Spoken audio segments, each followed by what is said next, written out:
Pode ir, Bruno. Uma boa tarde a todos os colegas que nos acompanham. Mais um evento do nosso segundo ciclo de capacitação do FONASSE. Hoje temos a honra de receber a doutora Miriam Wimmer, diretora da Autoridade Nacional de Proteção de Dados. Vai conversar com a gente sobre o tema importantíssimo, legislação recente, mexeu com todas as estruturas. E para debater, mediar as discussões, trazer as dúvidas dos nossos procuradores que assistem, servidores das Procuradorias Gerais do Estado, nosso Rodrigo Borges Valadão. Vou apresentar rapidamente os dois expositor e debatedor e dizer que também rapidamente que é uma honra, um prazer tê-los aqui essa tarde. Rodrigo, ex-presidente do FONASSE. FONASSE, doutora Miriam, como eu disse há pouco aqui na nossa sala dos professores virtual, é um grande grupo de procuradores chefes do Centro de Estudos de Escolas, das procuradorias, e a gente procura, nesse ciclo de capacitações, difundir o conhecimento, trocar ideias entre os colegas, ver o que cada unidade está fazendo, e sempre que possível a gente consegue trazer alguma autoridade no assunto, como a sua presença hoje, que muito nos honra, muito nos alegra para falar sobre esse tema recente e tão importante da proteção de dados. Antes, sem mais delongas, a doutora Miriam Wimmer é doutora e mestre em Direito, doutora pela UNB, mestre pela UERJ. Rodrigo Valadão é doutor em Direito na Alemanha. Não vou tentar falar o nome da universidade porque eu não tenho o menor conhecimento em alemão, mas é algo como Uni Freiburg, e também mestre em Direito pela PUC. E queria dizer que todos os colegas que acompanham fiquem à vontade para mandar dúvida, tanto o Rodrigo quanto a doutora Wimmer, como o Rodrigo disse aqui, entre a gente, talvez a maior autoridade sobre o assunto no país hoje, e o Rodrigo, talvez, nas procuradorias, seja quem mais estuda o tema, então estamos muito bem acompanhados hoje, teremos uma tarde excelente, profícua, de conhecimento. Queria agradecer, em nome do FONASSE, as procuradorias que cediam esse evento, Procuradoria de São Paulo, que eu represento, além do FONASSE, Procuradoria de Alagoas, Procuradoria do Mato Grosso, nosso colega Pedro também, que está presente aqui, Procurador de Estado também multifuncional, talvez um dos poucos que tenha conhecimento em tecnologia a ponto de ajudar a gente bastante, Procuradoria de Alagoas, Luiz Vale, Procuradoria do Rio de Janeiro com o Rodrigo aqui. E não vou me estender, vamos tocar o barco, vou passar a palavra para o Rodrigo, ver se ele quer fazer alguma introduçãozinha. E aí ele passa também como vai funcionar a dinâmica de hoje à tarde, perguntas, etc. Deixo tudo com você. Rodrigo, meu caro, muito obrigado. Contigo a palavra. Bruno, obrigado, meu amigo. É uma honra estar aqui, é um prazer enorme receber a Miriam. Miriam, que eu já tinha tentado trazer final do ano passado, mas foi ali exatamente quando ela estava no turbilhão ali, não foi no início do ano, né, Miriam? Final do ano passado, enfim, não lembro exatamente quando, que estava ali exatamente a criação da autoridade, ela estava entrando e ela falou, olha, não tem a menor, infelizmente, nesse momento não tem a menor chance, mas para frente pode contar comigo. E eu sou daquele cara chato, né? Eu sou daquele cara que, falou que pode contar, eu abuso. Então, fui atrás da Miriam, ela gentilmente aceitou nosso convite. Falar sobre a Miriam, é até difícil, porque seguramente qualquer pessoa que lide com proteção de dados no país, se fizer uma lista das 5 maiores nomes mais importantes na autoridade, ela vai estar em qualquer lista de qualquer pessoa. Então, assim, é uma pessoa hiper qualificada, é uma pessoa hiper acessível também, deixar isso registrado, enfim. Miriam, é um prazer estar aqui, receber você. Como ex-presidente do FONASSE, é uma alegria imensa ver o FONASSE seguindo em frente. Eu sempre falo que eu tenho oportunidade, as pessoas que me escutam já acham até chato, mas eu vou continuar sendo chato e vou repetir. O FONASSE tornou a minha vida, tornou meu mundo maior. Eu sou procurador de Estado do Rio de Janeiro há quase 17 anos, era um cara muito ligado à procuradoria, mas apenas à procuradoria do meu estado, e quando eu conheci o FONASSE, realmente um novo mundo se abriu para mim. Eu conheci gente da mais alta competência, do mais alto gabarito, e pessoas com um coração enorme, né? Então, essa rede, realmente, sempre que eu tenho possibilidade, eu friso da importância e do carinho que eu tenho por essa rede. Eu não vou ficar aqui me delongando mais, vou passar direto a palavra para a Miriam, que vai falar um pouco para a gente sobre as dificuldades da implementação da LGPD ou esse novo paradigma da privacidade, como que a advocacia pública não só, mas como o poder público em geral está sendo afetado, quais são as dificuldades. Miriam, é um prazer tê-la aqui. Por favor, você tem a palavra. Seja bem-vindo. Muito obrigada, Rodrigo e Bruno, primeiro pelo convite, né, depois pelas palavras tão generosas que me deixam, além de encabulada agora, com uma alta pressão para corresponder aí aos elogios que foram feitos. Mas eu queria, enfim, realmente agradecer muito. Rodrigo, eu estava te devendo, de fato, você me fez o convite, salvo engano, eu tinha sido indicada para a NPD, mas ainda não nomeada, então estava bem naquele interstício em que tudo pode acontecer, até mesmo nada, né? E não era realmente o momento mais oportuno, mas agora é com grande alegria que eu participo dessa mesa organizada pela FONASA e aproveito para parabenizar você como ex-presidente, o Bruno como presidente atual, pela organização desse tipo de evento que me parece ser absolutamente essencial quando a gente pensa nessa ideia de promoção de uma cultura de proteção de dados pessoais. Então, eu sei que vocês tratam de outros assuntos além de proteção de dados pessoais, mas particularmente para este tema, né, o tema de hoje, me parece que é de fato muito oportuno, muito importante, porque afinal de contas as procuradorias gerais dos estados estão no seu dia a dia lidando com dados pessoais, né, dados cidadãos, dados servidores públicos, e o tratamento desses dados é de fato imprescindível para que as procuradorias possam desempenhar suas atividades finalísticas, né? Então, fico realmente muito feliz de poder conversar com esse público. Eu pensei hoje em fazer uma fala um pouquinho menos estruturada para tratar de diferentes aspectos da proteção de dados pessoais aplicada ao setor público, e a gente pode depois, no debate, né, Rodrigo, mergulhar um pouquinho mais a fundo nas questões, e eu fico também aqui na expectativa de aprender contigo e, a partir da sua experiência também como advogado público, conhecer alguns dos desafios com os quais certamente você também está lidando, né? Acho que, assim, para começar, né, é importante que a gente jogue luz sobre uma espécie de dicotomia ou de polarização que existe no debate público, no debate acadêmico, no debate, enfim, nos grupos de WhatsApp com relação ao tratamento de dados pessoais pelo poder público. E eu digo isso também como servidora pública, né? Eu sou servidora pública do Poder Executivo, né? Eu fiz concurso em 2006 para a Anatel, e de lá para cá eu trabalhei em vários órgãos públicos, MCTI, comunicações, a própria ANPD, e eu posso afirmar, a partir da minha experiência, que tratar dados pessoais está no coração do que o poder público faz, né? Então, sem tratar dado pessoal, a gente não faz boas políticas públicas, a gente não faz políticas públicas baseadas em evidência, né, que permitem, de maneira mais apropriada e direcionada, aplicar os recursos públicos, a gente tem problemas de fraude, a gente tem problemas de burocratização, né? Então, tratar dados pessoais é o que nós fazemos no nosso dia a dia. E isso conduz a um tipo de discurso que a gente vê tanto nos textos acadêmicos como também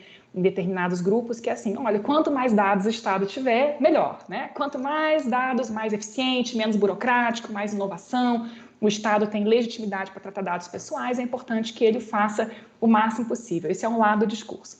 Por outro lado, existe um outro segmento, né, da comunidade acadêmica, científica, da sociedade civil, né, que diz, olha, quando o poder público trata dados, isso é um risco, né, porque o poder público é muito grande, o poder público possui uma assimetria de forças face ao cidadão que faz com que seja necessário lançar sobre ele um olhar mais atento, que seja possível exercer um controle social, porque justamente o volume de dados que o Estado é capaz de tratar, a partir não do desejo dos cidadãos, mas de imposições legais, é algo que conduz a uma série de riscos de discriminação, de perfilização, até riscos de segurança cibernética, né?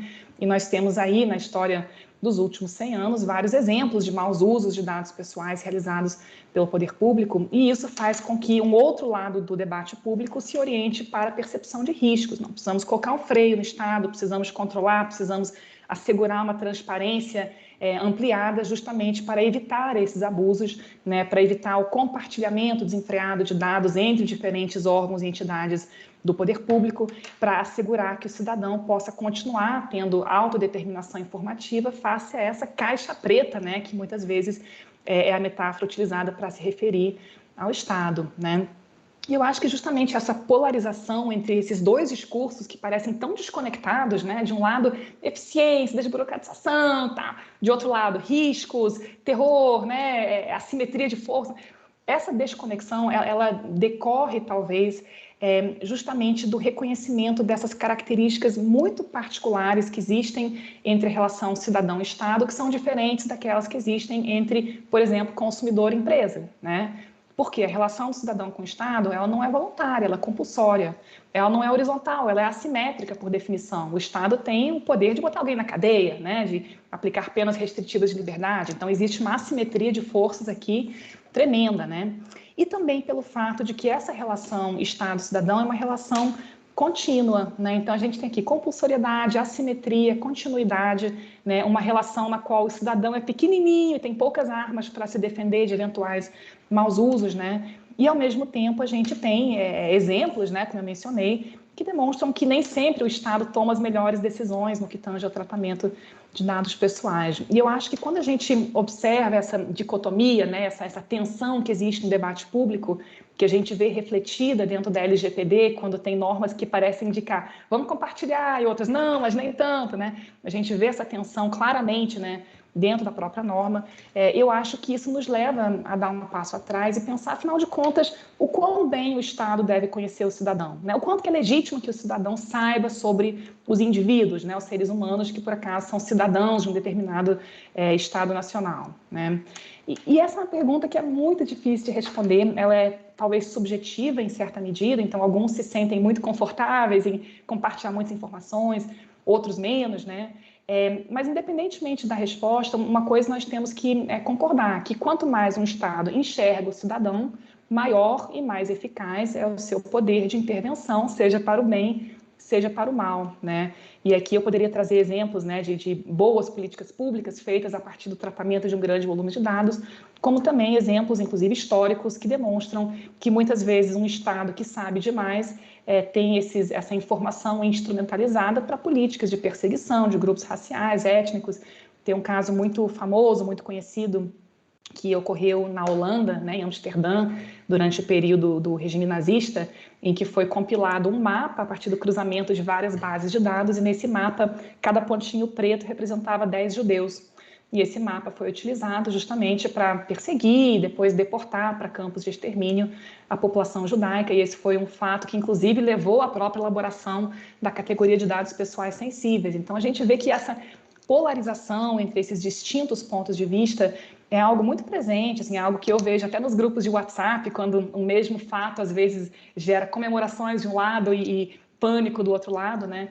E eu acho que é um ponto de partida para a nossa análise que é muito necessário, muito importante visualizar para que a gente possa proceder à interpretação da LGPD, que é uma lei que busca justamente trazer aqui um diálogo, né, uma relação dialógica entre esses dois vetores. Então, de um lado, viabilizar que o dado seja utilizado da melhor forma possível, né, para permitir a prestação de serviços públicos, né, políticas públicas de maneira mais ampla, prestação jurisdicional. De outro lado, visualizar que o dado é uma projeção da personalidade humana, portanto, é protegido por um direito reconhecido pelo STF como um direito fundamental, né, e dessa maneira deve ter sempre o titular, né, o cidadão, como protagonista quanto às formas de utilização desses dados pessoais. Então, acho que isso é um pouquinho do contexto e muitas vezes quando eu dou aula sobre esse assunto eu digo para o pessoal, vamos lá ler o Kafka, né? Vamos ler O Processo, vamos ler George Orwell, 1984, vamos ler esses livros um pouquinho distópicos, porque muito embora sejam peças de ficção, elas revelam um pouquinho, assim, ampliando, né, esse pano de fundo, né, de sensação de riscos e de assimetria de forças associada ao tratamento de dados pelo poder público. Então, reconhecendo-se essa dicotomia, né, essa polarização que existe, de certo modo, a gente pode agora, com mais propriedade, olhar para a própria LGPD e buscar compreender de que maneira essas tensões se manifestam no próprio texto legal. E aí, enfim, para quem não acompanhou muito bem o processo da LGPD, acho que vale mencionar que essa foi uma lei profundamente negociada, né? Cada vírgula é importante, né? E justamente por isso, por ser uma lei de composição entre interesses distintos, é uma lei que também abre muitos espaços para disputas interpretativas, né? Isso é uma prática muito comum no legislativo, quando você não consegue resolver ali no Congresso, deixa uma linguagem meio ambígua, aquilo vai ser resolvido depois em outro momento. E isso é verdadeiro também para o setor público, né? Então, o capítulo da LGPD que trata de poder público é um capítulo cheio de ambiguidades, é um capítulo tecnicamente impreciso em muitos aspectos, então a gente vê termos como poder público, pessoa jurídica e direito público, setor público, né? Administração pública sendo usados como sinônimos. Nós sabemos que não são sinônimos. A administração pública compreende pessoas jurídicas de direito privado, por exemplo, né? Mas é um capítulo, assim, técnico, é um capítulo confuso, né? Que gera dúvidas interpretativas. E do meu ponto de vista, para a gente tentar sanar essas dúvidas ou tentar se orientar quanto à melhor interpretação, é importante também voltar um olhar atento aos princípios da LGPD, né? E aí quem é jurista gosta de princípios, né? Alguns mais, outros menos.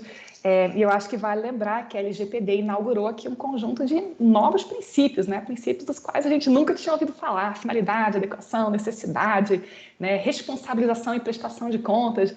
E nós que estamos na administração pública, no poder público, conhecemos os princípios lá da Constituição, né? Legalidade, impessoalidade, moralidade, publicidade, eficiência, alguns princípios até mais polêmicos, implícitos, né? Supremacia do interesse público, né? Que são princípios que nós estamos acostumados a manejar na nossa prática cotidiana enquanto servidores públicos, né?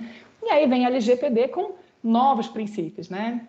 E isso logo de cara começa a gerar uma grande discussão, porque aparentemente existe algum nível de tensão, né, entre esses princípios constitucionais que nós conhecemos e aplicamos diariamente e esses novos princípios da LGPD. E eu queria chamar a atenção para uma dessas tensões, que é talvez a mais discutida que eu vejo por aí, né, que é justamente essa percepção de uma tensão entre o princípio da publicidade, né, e a ideia de proteção de dados pessoais. Então, aqui a gente tem, de um lado, a Lei de Acesso à Informação, né, amparada na Constituição, no artigo 37, em outros artigos, habeas data, inclusive, que dizem que o cidadão tem direito de conhecer informações que são detidas pelo poder público para exercer o próprio controle social.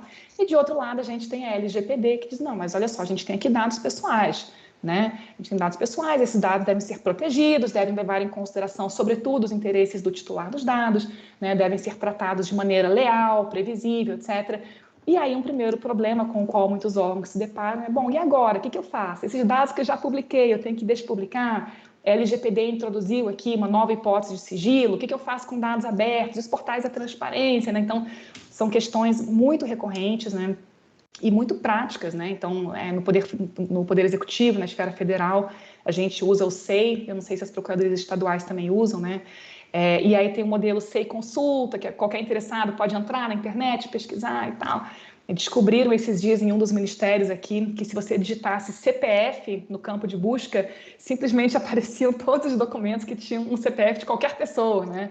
Isso gera uma preocupação. Poxa, mas será que está adequado isso? Será que essa exposição está conforme a LGPD?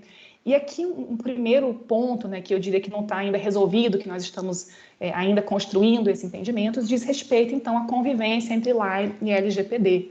Porque a LGPD pressupõe a proteção ao dado pessoal, a LAI pressupõe a transparência, não apenas passiva, mas também ativa, e daí muitos órgãos públicos começam a perguntar, bom, então eu tenho que agora despublicar o que eu publiquei, né? E esse é um tema, de novo, sobre o qual não existe ainda uma posição formal da NPD, e acho que nem tampouco da CGU, embora haja casos concretos que tenham sido julgados, né? Mas o que eu diria logo de partida é que a LGPD não criou nenhuma hipótese nova de sigilo, concordam? A LGPD, na verdade, ela traz um olhar diferente. Ela não está mais preocupada com dado sigiloso versus dado público, que é a lógica que a LAI tem, né? Ou é restrito sigiloso ou é público, mas ela traz a categoria de dado pessoal, né? E a própria LAI, por outro lado, traz hipóteses em que dados, informações pessoais na linguagem da LAI podem ser publicadas, não apenas no caso de consentimento do titular, ordem judicial, né? Mas inclusive no caso de existência de um interesse público geral e preponderante, né? E aí eu acho que isso gera uma certa frustração nos gestores públicos, porque o pessoal quer uma resposta preto no branco. Pode ou não pode? E, gente, nós, juristas, vamos dizer, olha, você vai ter que ponderar os valores que estão ali em questão, você vai ter que avaliar, neste caso concreto, deve prevalecer o interesse do público em conhecer essas informações, de modo a viabilizar o controle social, ou deve prevalecer o direito titular de não ver expostas informações que sejam excessivas, né, que vão além daquela finalidade de viabilizar o controle social. Em muitos casos difíceis, realmente, né? O que eu posso mencionar apenas é que, em casos julgados ainda antes da LGPD ter sido aprovada, o STF já enfrentou esse dilema, né, em outras circunstâncias, por exemplo, num caso que envolveu o próprio portal da transparência, e nesse caso o STF entendeu que deveria prevalecer o direito público de ter acesso a essas informações, né, de modo a viabilizar esses elementos de accountability, né, de controle social da administração pública.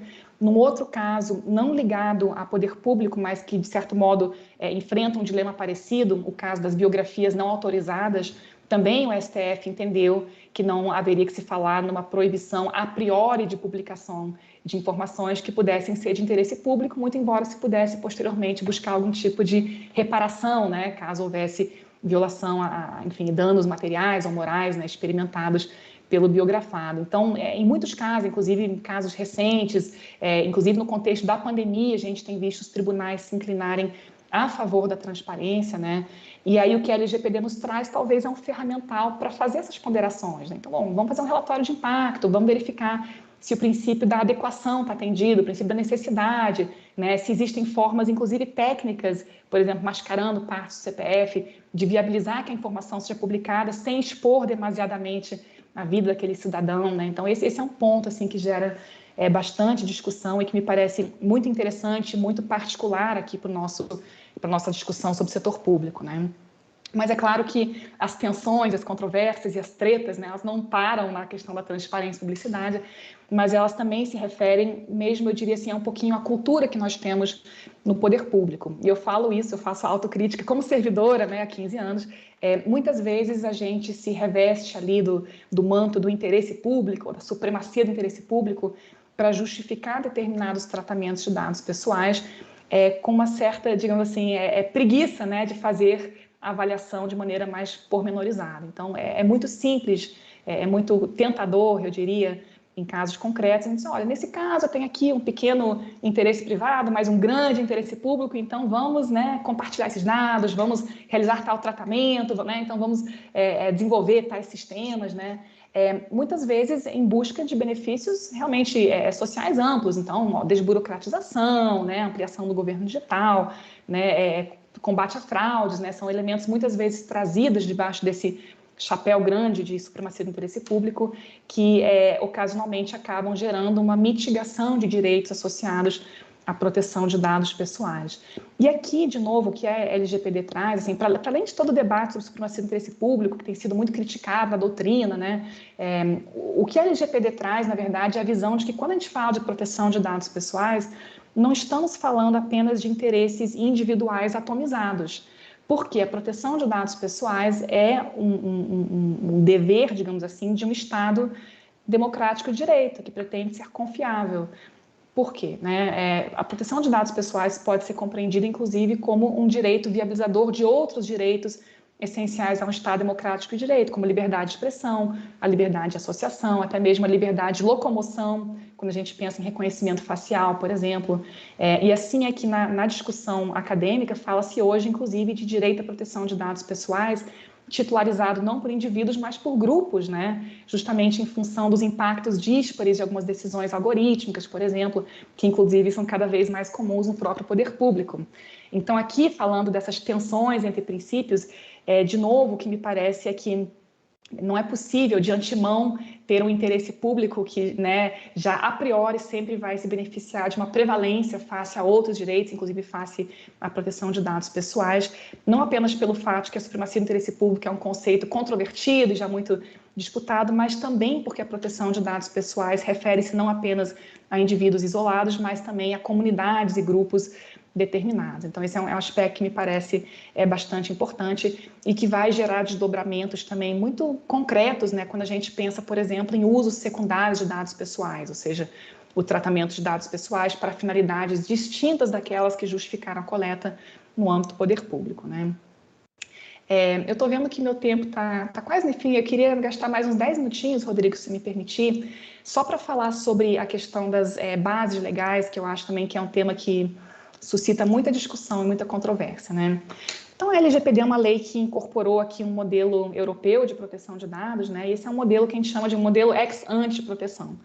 O que significa o modelo ex ante? É o contrário da situação que nós tínhamos antes, né? Antes da LGPD, quem queria tratar dado pessoal tratava, havia uma espécie de autorização implícita, né, para o tratamento de dados pessoais, e se houvesse algum problema, o titular iria recorrer ao PROCON, ao judiciário, eventualmente algum órgão administrativo, né, para reclamar lá daquele tratamento irregular. O que a LGPD faz é que ela inverte essa lógica, ela diz, olha, para tratar dado pessoal é preciso que se encontre antes uma base legal autorizativa. Então, quem quer tratar dado pessoal, inclusive poder público, tem que ir lá no artigo 7º ou no artigo 11 da LGPD para verificar se existe uma base legal apropriada que legitime aquele tratamento de dados pessoais. Então, só isso já é uma confusão na cabeça dos agentes públicos, inclusive eu falo também como agente pública, porque a gente sempre tratou dado baseado no princípio da legalidade, né? Então, a lei autorizou, vou tratar. E agora tem uma segunda leitura. Não, mas você tem que ir lá na LGPD também encontrar aonde, né, em qual inciso que está enquadrado esse tratamento. Isso gera um grande debate, porque a LGPD traz um rol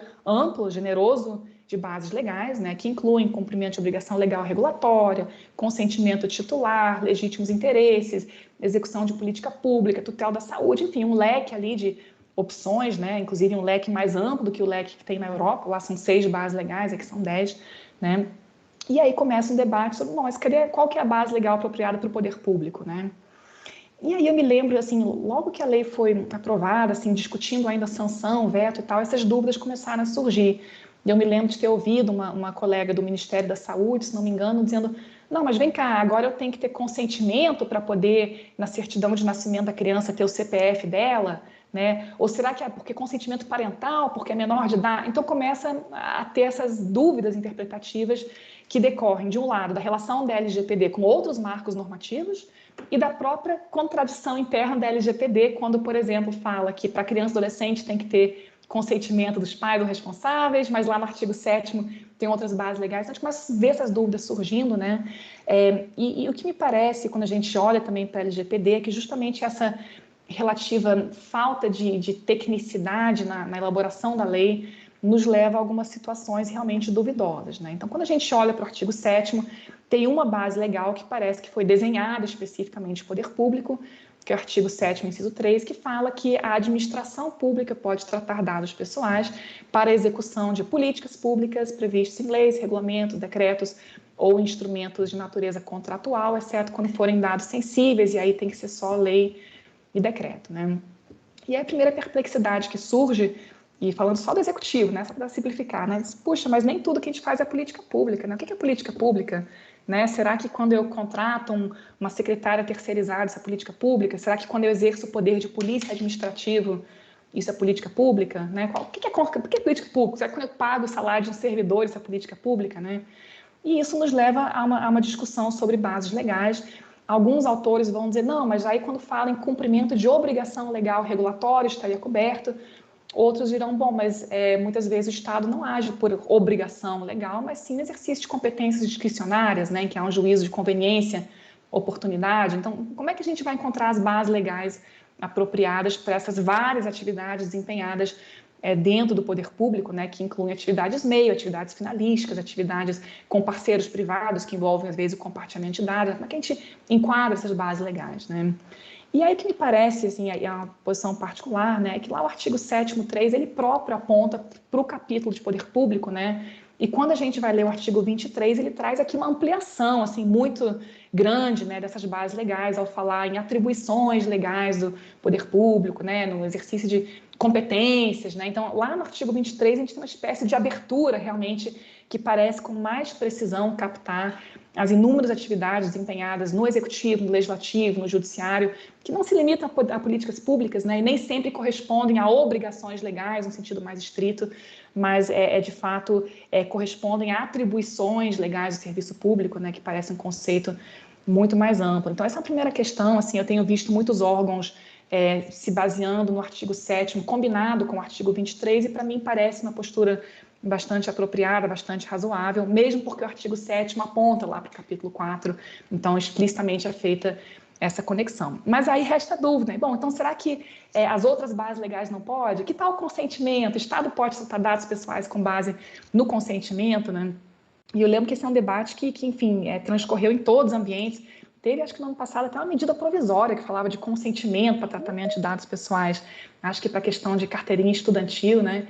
E aí a questão que se coloca é um pouquinho o seguinte: consentimento, da forma como é previsto na LGPD, pressupõe uma manifestação livre informada e inequívoca, né? E no contexto europeu, essa ideia de manifestação livre é vista de maneira bastante restritiva, de modo que quando há uma assimetria de forças, não se pode falar numa real liberdade, né? Isso é o caso, por exemplo, da relação entre empregadores e empregadas, né? E na Europa também compreende-se que essa assimetria de forças entre poder público e cidadão torna bastante questionável o uso do consentimento como base primária, né, para uma política pública, para o exercício de uma competência finalística da administração pública, né? Existe ainda um outro inconveniente, digamos assim, porque a LGPD diz que o consentimento pode ser retirado a qualquer momento, né? O titular pode mudar de ideia. Então, pensem vocês, vamos fazer aqui uma política pública de educação, por exemplo, de saúde, baseada no consentimento, e os titulares depois removem seu consentimento. Como é que fica a política pública, né? Justamente por isso, me parece, e tem sido, de fato, a posição predominante, me parece, na doutrina, que o consentimento é uma base residual, no caso do poder público, uma base que não é impossível, mas que vai ser reservada para situações em que efetivamente há uma facultatividade nessa relação, não uma compulsoriedade. Então, por exemplo, se eu escolho baixar um aplicativo aqui para, né, agendar alguma coisa, ou para ter notícias de um projeto de lei na Câmara, enfim, realmente uma facultatividade em que é possível retirar o consentimento sem que isso acarrete prejuízos a mim, aí sim o consentimento parece uma base legal perfeitamente viável. Outra base legal controversa, legítimo interesse, né? Legítimo interesse é uma base legal que fala que o controlador, ou seja, quem está tratando o dado pessoal, pode fazê-lo quando houver um interesse legítimo da própria organização nesse tratamento, né? E aí a pergunta que se faz é, bom, mas qual que seria o interesse legítimo do poder público que não tivesse amparado na legalidade de alguma maneira, né? A gente sempre aprendeu nas faculdades de direito, olha, o poder público não faz o que quer, mas faz o que pode, né? Faz o que a lei permite. A gente atua ali dentro de um quadrado bem delimitado pela lei. Então, também falar em interesse legítimo pela administração pública é algo um pouco questionável e também me parece ser algo residual que a gente utilizaria talvez não no contexto de atividades finalísticas, mas talvez atividades meios, sei lá, assegurar a segurança de uma rede de computadores, por exemplo, mecanismos de segurança patrimonial, enfim, ali eventualmente o interesse legítimo seria uma base apropriada, mas não, provavelmente, um desempenho de atividades finalísticas, né? Eu estou vendo que são 3h35 ali, eu acho que assim, para fechar um pouquinho essa primeira parte de monólogo, que é sempre mais chata, né, Rodrigo? Eu acho que vale a pena só apontar que, de fato, existem muitas questões ainda não resolvidas. A gente tem hoje uma lei que é nova, a gente tem uma autoridade que é recém-nascida, né, 10 meses agora de autoridade. A lei vai fazer 1 ano de vigência agora no sábado, 18 de setembro. Então, é um tema que tem, de fato, gerado muitas dúvidas, muitas perplexidades, e eu diria que, ao mesmo tempo, é um privilégio nós, né, profissionais do direito, da advocacia pública ou servidores do executivo, termos o privilégio de ajudar a construir essas interpretações. E aqui eu saliento enormemente o papel das procuradorias, dos estados, né, das consultorias jurídicas, dos órgãos públicos na esfera federal, justamente construir colaborativamente esses entendimentos, né? A ANPD tem aqui o papel de ser o órgão central de interpretação da lei, mas muitas vezes haverá casos específicos, né, que dizem respeito à realidade de um determinado órgão público, né, não comparável a outros. Então, eu acho que realmente esse é um momento extremamente desafiador, um momento em que as perguntas ainda estão muito em aberto, né? Não temos ainda uma jurisprudência administrativa ou mesmo judicial consistente que possa nos apoiar. E outro dia eu conversei com um grupo de advogados públicos e uma pessoa disse, nossa, mas eu não posso recorrer a um repositório de jurisprudência. Não, você que vai escrever a jurisprudência, o parecer vai ser o seu, entendeu? Então, é ao mesmo tempo uma tarefa desafiadora, mas também eu acho um grande privilégio. E daí que agradeço mais uma vez, Rodrigo, pelo convite para participar desse debate. E espero que a gente possa agora ir aprofundando talvez alguns aspectos mais polêmicos, talvez oriundos aí da sua prática cotidiana, que tenham suscitado mais dúvidas. Muito obrigada. Miriam, obrigado. Para quem não conhecia a Miriam e não sabia por que ela está em qualquer lista de melhores ou, enfim, principais referências na área, agora já sabe. Miriam, eu sou um cara que veio da teoria, né? Na verdade, embora eu seja um procurador de Estado atuante há mais de 17 anos, minha formação acadêmica é de teoria, filosofia do direito, história do direito, e o meu pensamento geralmente é mais dedutivo do que indutivo, né? Eu sou, enfim, questão de mindset. E por que eu estou te falando isso? Porque eu acho que é mais ou menos por aí, né? A gente tem uma situação que a gente, no Brasil, não primeiro, não tinha essa cultura de proteção de dados pessoais. Acho que seja por causa da nossa latinidade, seja, enfim, por qualquer outro motivo, nós somos mais abertos quanto a essa questão. Mas a realidade é essa, né? A gente hoje tem um sistema novo que veio, de certa forma, por uma pressão internacional. Claro, alguns atores aqui dentro tinham já essa necessidade, mas há, sobretudo, uma pressão internacional, é um novo padrão de governança mundial que o Brasil está tendo que se adequar, senão ele não desce mais para o parquinho do comércio internacional, das relações internacionais. E é isso, a gente tem um novo sistema, como você falou. Eu acho que essa é a dificuldade, não só minha, sua, mas qualquer um, e aí eu vou linkar nesse ponto que você falou. A gente não tem um repertório de soluções pré-definidas, né? É um novo ramo, realmente, do direito. Eu costumo defender isso, que a proteção de dados é um novo ramo. Vai ter, claro, seu relacionamento com o direito civil, com os outros ramos de direito, mas a gente precisa construir, e aí é exatamente isso. A gente vai precisar analisar os problemas, tentar identificar quais são os pontos, discutir sobre eles e tentar extrair soluções, né? Criar soluções que depois podem ser extrapoladas como regras gerais. E aí, algumas coisas que eu queria colocar aqui.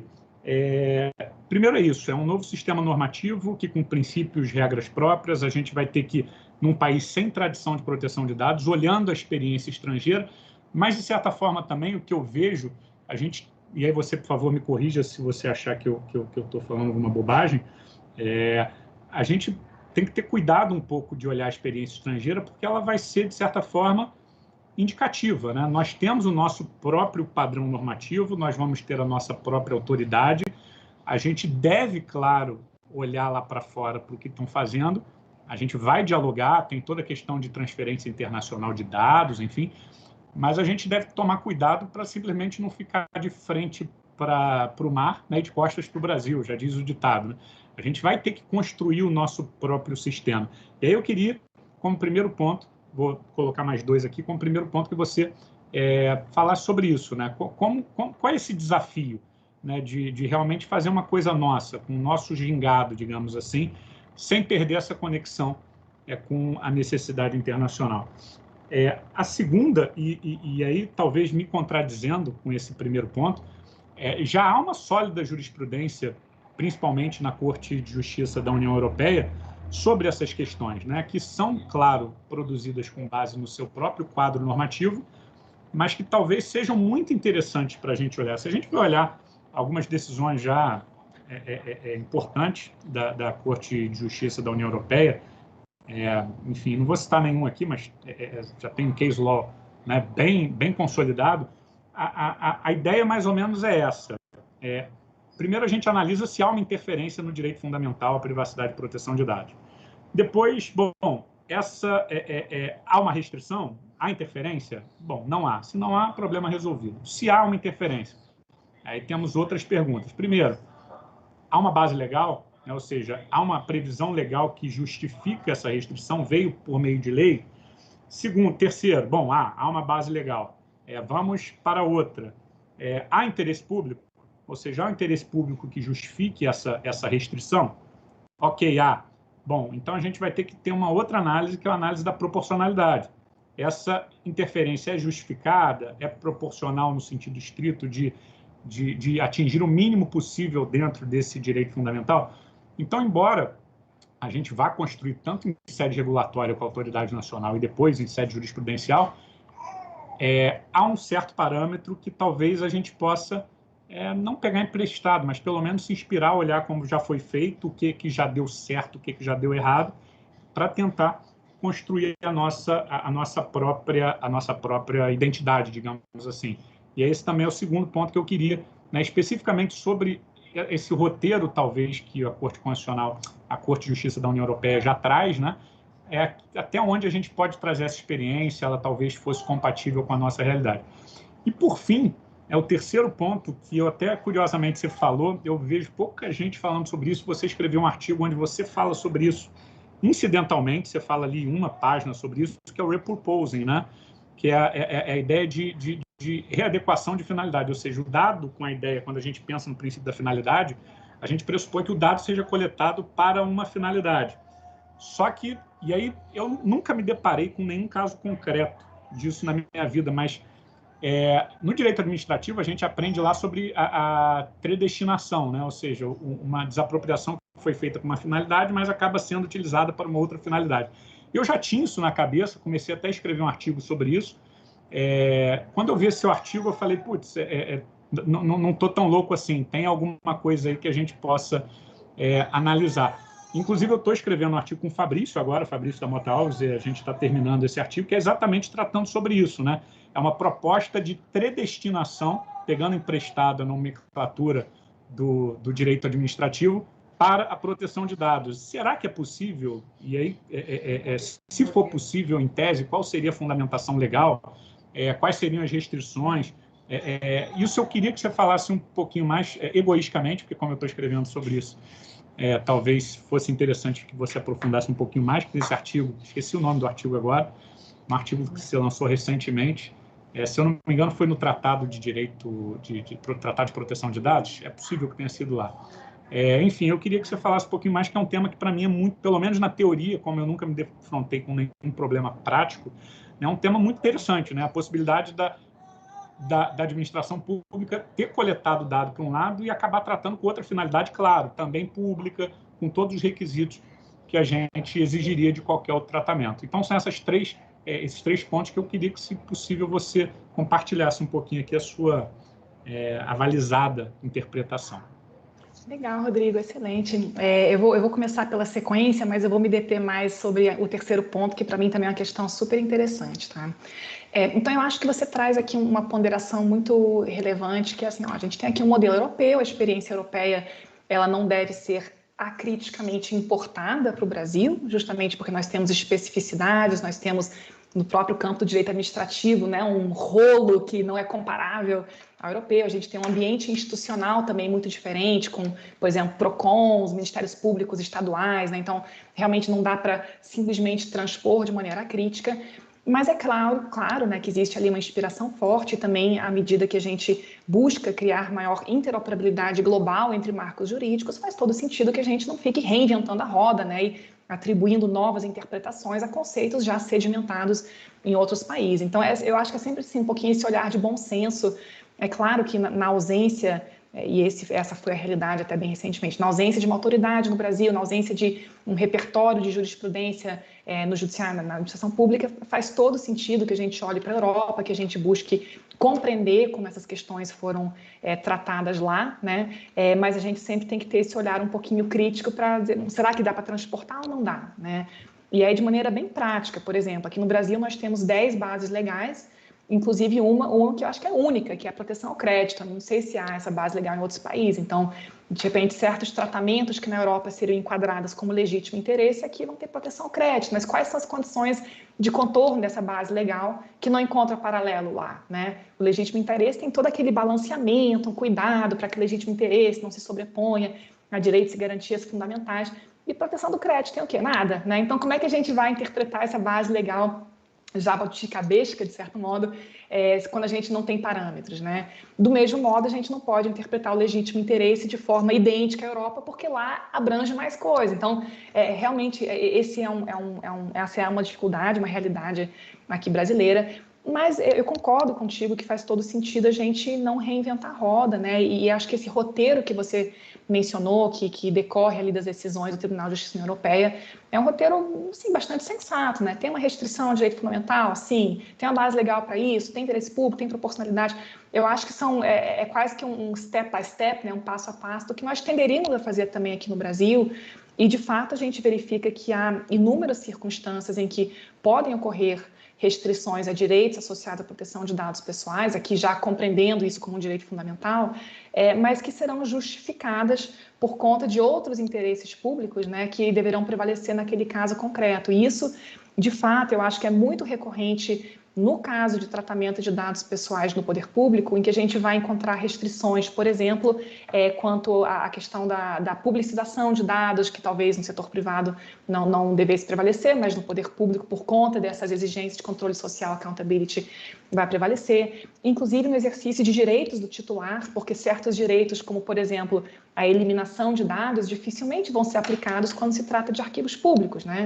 Então, eu acho que justamente essa ponderação é necessária, e eu tenho um colega de trabalho que usa uma metáfora do dia que achei engraçado, ele disse, não, Miriam, não é como se a LGPD fosse um avião pairando sobre todas as outras leis, pelo contrário, é uma lei que se articula com outras leis, e a própria LGPD aponta muito claramente para essa necessidade de articulação quando ela fala que devem ser observados a LAI, a Lei do Processo Administrativo, a Lei do habeas data e outras normas especificamente incidentes sobre o poder público. Eu acrescentaria aqui, por exemplo, normas sobre arquivos públicos, né? Prazos para eliminação de documentos, né? Existem várias questões que requereriam esse tipo de avaliação. E isso são os casos fáceis, porque eu não estou nem falando de segurança pública, né? Que vai ser objeto de uma legislação específica, já em debate no Congresso Nacional. Então, eu acho que é um roteiro que faz sentido. Claro que isso também vai ser construído no Brasil, né? A partir da nossa própria experiência, mas é uma forma de raciocinar que me parece bastante adequada.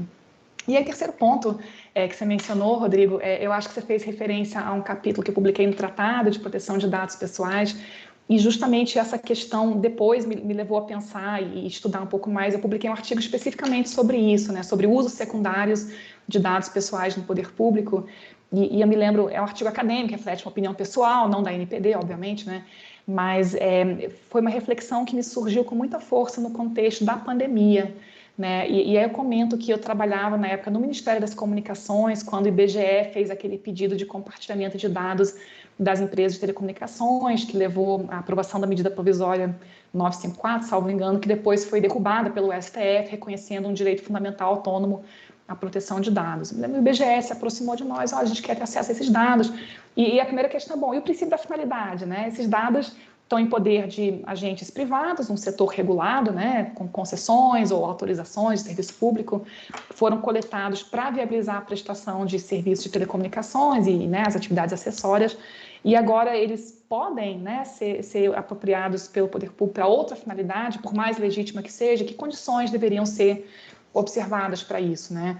E é um debate que nós vimos em inúmeros ambientes, por exemplo, quando se fala de contact tracing, quando se fala do sistema CIMI que teve em São Paulo, né, de mapas de calor com base em sinais de celular, né? Quais são os limites ao uso secundário de dados pessoais pelo poder público, considerando que os princípios da LGPD também se aplicam ao poder público, mas não necessariamente de maneira idêntica, né? O princípio da finalidade diz, olha, você não deve usar dados pessoais para finalidades que sejam incompatíveis com aquelas que justificaram originalmente a coleta, mas ninguém explica o que é compatibilidade e finalidades no poder público, né? E é um debate que nos traz de volta a toda aquela discussão ocorrida na Alemanha, né, em 1983, quando se julgou pelo Tribunal Constitucional Alemão a lei do censo, né? E naquela ocasião também se apresentou com muita força a ideia de que o Estado não deve ser considerado uma unidade informacional. Ou seja, não é porque o dado entrou por um guichê que ele vai circular de maneira irrestrita por todas as repartições públicas, né? Não é porque eu forneci meu dado para o Detran que agora ele vai circular e sair lá pelo Ministério da Saúde, por exemplo, né?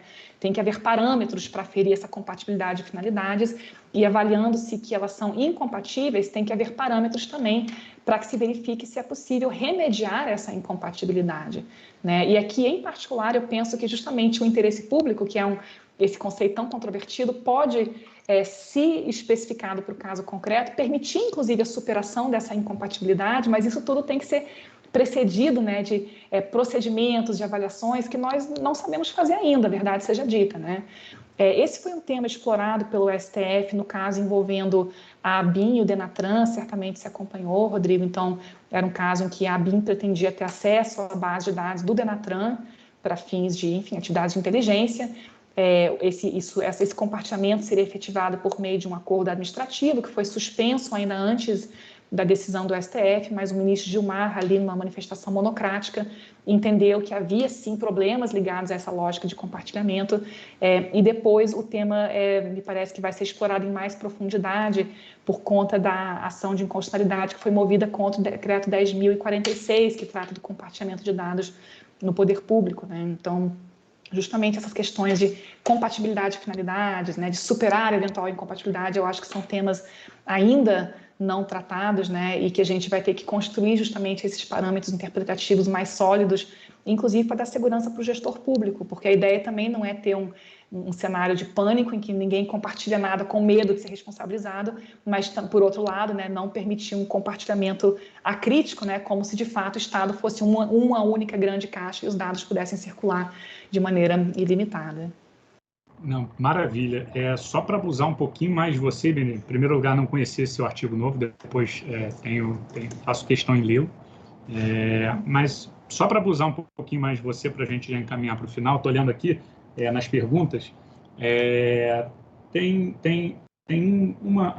muita gente aqui parabenizando, agradecendo e tal, mas tem uma pergunta aqui que surgiu que eu achei interessante. Na verdade, não foi bem uma pergunta, foi uma manifestação, sobre a questão dos dados pessoais públicos, né? Na verdade, em que medida eles são públicos ou eles deixam de ser privados, né? Porque a gente tem a ideia, né, a falsa ideia de que caiu na net é do mundo, né? Não pertence mais ao indivíduo. Então, mas isso contraria a própria lógica da ideia de dado pessoal, porque o dado pessoal é entendido como uma parcela constitutiva da própria personalidade. Isso está bem estabelecido desde o julgamento da lei do censo alemão, que você colocou, e, de certa forma, já foi quando o Supremo reconhece a autodeterminação informacional ali no julgamento do caso do IBGE, e agora, recentemente, teve uma liminar também do ministro Gilmar, que eu esqueci qual foi o caso, mas onde ele fala também sobre autodeterminação fundamental como uma garantia constitucional. O fato de ser tornado público não desnatura a propriedade, digamos assim, do dado pessoal. Eu queria que você falasse um pouco para a gente sobre isso, né? Em que medida esses dados que constam de bases públicas acessíveis ao público em geral, podem ser usados? Como que se dá isso, na sua opinião? É uma excelente pergunta, Rodrigo, inclusive porque a gente sabe que existem modelos de negócios construídos em cima de plataformas de transparência, né? Então, não apenas startups, por exemplo, que pegam dados do Poder Judiciário e reorganizam aquilo, vendem de outra forma, mas também com relação a dados de servidores, por exemplo, que depois são contactados por empresas com oferta de crédito consignado e outras coisas do tipo, né? Então, eu acho que assim, a resposta a essa pergunta ela decorre da própria leitura da lei, né? A lei fala que mesmo os dados que são públicos ou dados tornados manifestamente públicos pelo titular não deixam de estar protegidos pela lei. Então, em muitos casos, você não vai precisar de consentimento quando o titular tornou os dados públicos, você vai encontrar uma outra base legal, talvez, né? Mas esses novos tratamentos, né, essas novas finalidades, precisam observar os propósitos legítimos e específicos do novo tratamento e a preservação dos direitos do titular, assim como os fundamentos e princípios previstos na lei. Então, isso nos traz um pouquinho a ideia de que não é porque está na rede que pode tudo, né? Que é preciso sempre olhar para o contexto que justificou a publicização daquela informação. E, nesse sentido, eu acho que uma chave de interpretação muito valiosa é aquela trazida pela Helen Nissenbaum, que é uma autora conhecida, né? E ela fala dessa ideia de integridade contextual. Né, a ideia de que as pessoas se sentem violadas em seus direitos quando muda o contexto do tratamento daquele dado, daquela informação, né? E é um conceito muito abstrato, mas quando a gente olha para a LGPD, a gente vê que ela está repleta dessas ideias de boa-fé, de legítimas expectativas, de contexto, né? Finalidade. Então, me parece que quando um ente privado ou mesmo público se propõe a realizar um tratamento secundário com base em dados que foram tornados públicos, a gente não pode perder de vista o que justificou essa publicização, né? O próprio princípio da finalidade é como se carimbasse o dado com aquela finalidade que vai seguir o dado, né, por toda a sua vida útil, e isso significa que não pode tudo, né? A gente tem que olhar o que justificou aquela publicidade. É claro que isso é uma resposta abstrata, né? Eu estou fugindo aqui um pouquinho da raia, porque haverá inúmeros tratamentos posteriores que a gente tem que avaliar em cada caso concreto. É compatível, não é compatível, isso pode, isso não pode.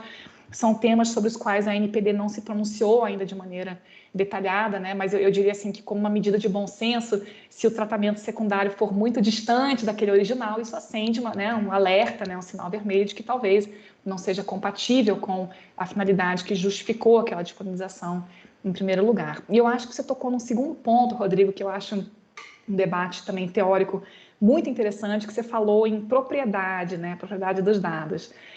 Eu me lembro outro dia de participar de um evento em que um professor da UNB falou: Miriam, tudo bem esse negócio assim de dado pessoal, como direito à personalidade, mas é como se fosse, como é que foi a expressão que ele usou? Hemoderivados, né? Que você pode doar sangue, mas você não pode vender sangue, mas aí os outros vão faturar com o teu sangue, sabe? Óbvio que ele falou de uma maneira muito mais elegante do que eu estou falando agora, né? Mas a pergunta dele era justamente sobre essa diferença entre o direito de propriedade e o direito de personalidade, porque se é um direito de propriedade, eu posso vender, eu posso alienar, eu posso definir, né? E se é um direito de personalidade, ainda que aquilo esteja em posse de terceiros, continua sendo meu, né? E eu acho que aqui, o que me parece é que, de fato, a lógica da LGPD se inclina para a proteção de um direito à personalidade, né? E isso significa que o meu dado pessoal, detido pelo poder público, não é do poder público, é meu dado pessoal, né? O poder público está, enfim, custodiando esses dados para atingir uma finalidade pública específica prevista em lei ou regulamento, enfim, dentro das suas atribuições legais, mas isso não se torna um dado público, né? Não se torna um dado que é de ninguém, é um dado que continua sendo reconduzível a mim por ser uma projeção da minha personalidade, eu continuo tendo direito sobre esse dado, ainda que ele passe por 1, 2, 3, 4 diferentes agentes de tratamento distintos, né? Então, eu acho que isso suscita um outro tipo de debate, né? E me parece que no passado, né, quando essa discussão se iniciou, já houve ali uma inclinação da doutrina por dizer que o direito de propriedade é uma proteção frágil para esse tipo de elemento que representa realmente uma manifestação da personalidade humana, mas eu tenho visto mais recentemente o retorno desse debate, por exemplo, de monetização de dados pessoais. Por que eu não posso vender? Eu preferia ganhar um dinheiro por isso do que ter um direito muito etéreo de proteção da minha personalidade. Então, de fato, né, ainda que o dado seja público, ele continua sendo protegido, né, ainda que seja um dado custodiado por terceiros, ele continua sendo de minha titularidade, mas a relação titularidade-propriedade é uma coisa que eu acho que ainda precisa ser um pouquinho melhor explorada aí pela doutrina acadêmica. Miriam, é isso. Só tenho agradecer, obrigado pelo seu tempo, pelo seu carisma, pela sua, enfim, presença. Eu vou terminando por aqui, que a gente já cumpre mais ou menos o tamanho, a gente evita que esses encontros sejam muito longos, até porque normalmente os procuradores estão no meio do trabalho, enfim, eles dão uma escapadinha para acompanhar a gente, e também para não prejudicar aí a sua agenda, que certamente deve estar lotada. Vou terminando por aqui, antes de terminar, é só fazer o seguinte, deixar você falar suas considerações finais, enfim. Sim, por favor, Rodrigo, eu quero fazer o meu merchan aqui. Eu agora sou blogueirinha, porque eu mando todo mundo visitar o meu site. Meu site, no caso, é o site da NPD, então queria, enfim, convidar todos a visitarem o www.gov.br/ANPD. Hoje a gente acabou fazendo uma discussão um pouco mais abstrata, mas no site da NPD existem vários materiais informativos que são interessantes. Tem o guia de controlador operador, tem fascículos sobre segurança da informação, proteção de direitos, tem informações sobre os acordos de cooperação técnica já firmados, sobre a agenda regulatória, as nossas consultas públicas, tomadas de subsídio, audiências públicas, enfim, está tudo lá bem detalhadinho, então eu super convido todos a entrarem em contato lá. E nós temos também um canal, né, para receber dúvidas, comunicados, críticas, sugestões, e, de fato, nós temos recebido, inclusive, consultas por parte de procuradorias do Estado ou órgãos jurídicos de diferentes, enfim, setores públicos, né, de universidades, às vezes, ou de autarquias, e muito embora nós não consigamos, nesse momento, responder a todas de maneira individualizada, as dúvidas são muito bem-vindas porque elas nos permitem entender onde estão os problemas, né? O que está pegando, o que está causando dificuldades. Então, além de sugerir a visita ao site, eu sugiro que vocês deem uma olhada também nos nossos canais de relacionamento e se manifestem, se for o caso, e nos acompanhem nas redes sociais. Então, bem blogueirinha, Rodrigo, mas eu acho que fica aí como utilidade pública e queria mais uma vez agradecer o gentil convite, dizer que eu fico sempre à disposição. A gente pode fazer uma segunda rodada em outro momento, quando a gente publicar regulamentos que sejam relevantes aí para esse público do FONASSE, né? E mais uma vez, obrigada pelo convite. Maravilha, Miriam. Eu que agradeço muito a sua presença. Agradeço aqui em nome do nosso presidente, Bruno. Agradeço em nome de todo o FONASSE. Foi uma honra ter você aqui, embora um pouco tardiamente, que eu queria que você estivesse aqui um pouco antes, mas, enfim, coisas da vida. E você se colocou à disposição para vir uma outra vez e você já viu que eu sou daqueles que cobra, né? Então, se você deu a deixa, eu vou abusar, não eu, mas em nome do FONASSE, certamente nós vamos abusar aqui numa próxima vez. É isso, muito obrigado a todos que acompanharam a gente até aqui um bom final de tarde e até a próxima. Um abraço.